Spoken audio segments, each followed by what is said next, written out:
آپ کو پیدا کرنا پڑے گا وہی جذبہ، وہی قوت ایمانی، وہی ایمانی حرارت پیدا کرنا پڑے گا۔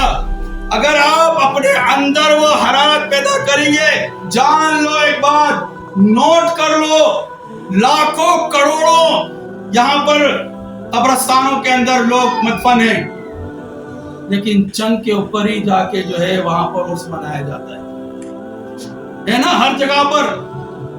ہر ایک قبرستان ہر علاقے میں بھرا ہوا ہے، لیکن وہاں پر جو ہے ایک آدھ قبر ایسی ہوگی کہ وہاں پر چراغاں بھی ہوگا، اس کا عرس بھی منایا جا رہا ہے، لنگر بھی تقسیم ہو رہا ہے، لوگ آ کر بیٹھ بھی رہے ہیں۔ وہ کیوں بیٹھ رہے ہیں؟ آپ کی طرح تھے نا،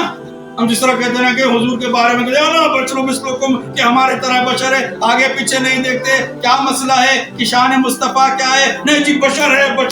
بس لگا کے رکھ دیے، سمجھ میں نہیں آ رہا کہ مقام مصطفیٰ کیا ہے، سمجھ میں نہیں آتا، بس ہم اسی چکر میں جی ہمارے طرح ہے، یا رسول اللہ بولے تو بس نکل گئے، تم کافر ہو گئے، یا بولنا ہے نہیں، حاضر ناظر جاننا ہے نہیں، حیات النبی بولنا ہے نہیں، بول دیا تو کافر ہو گئے۔ یہ سلسلہ ہے، یہ سلسلہ یہاں پر چل رہا ہے۔ ارے شان کو دیکھو، مقام کو دیکھو، قرآن ہم سے کیا متقاضی ہے اس کو تو دیکھو۔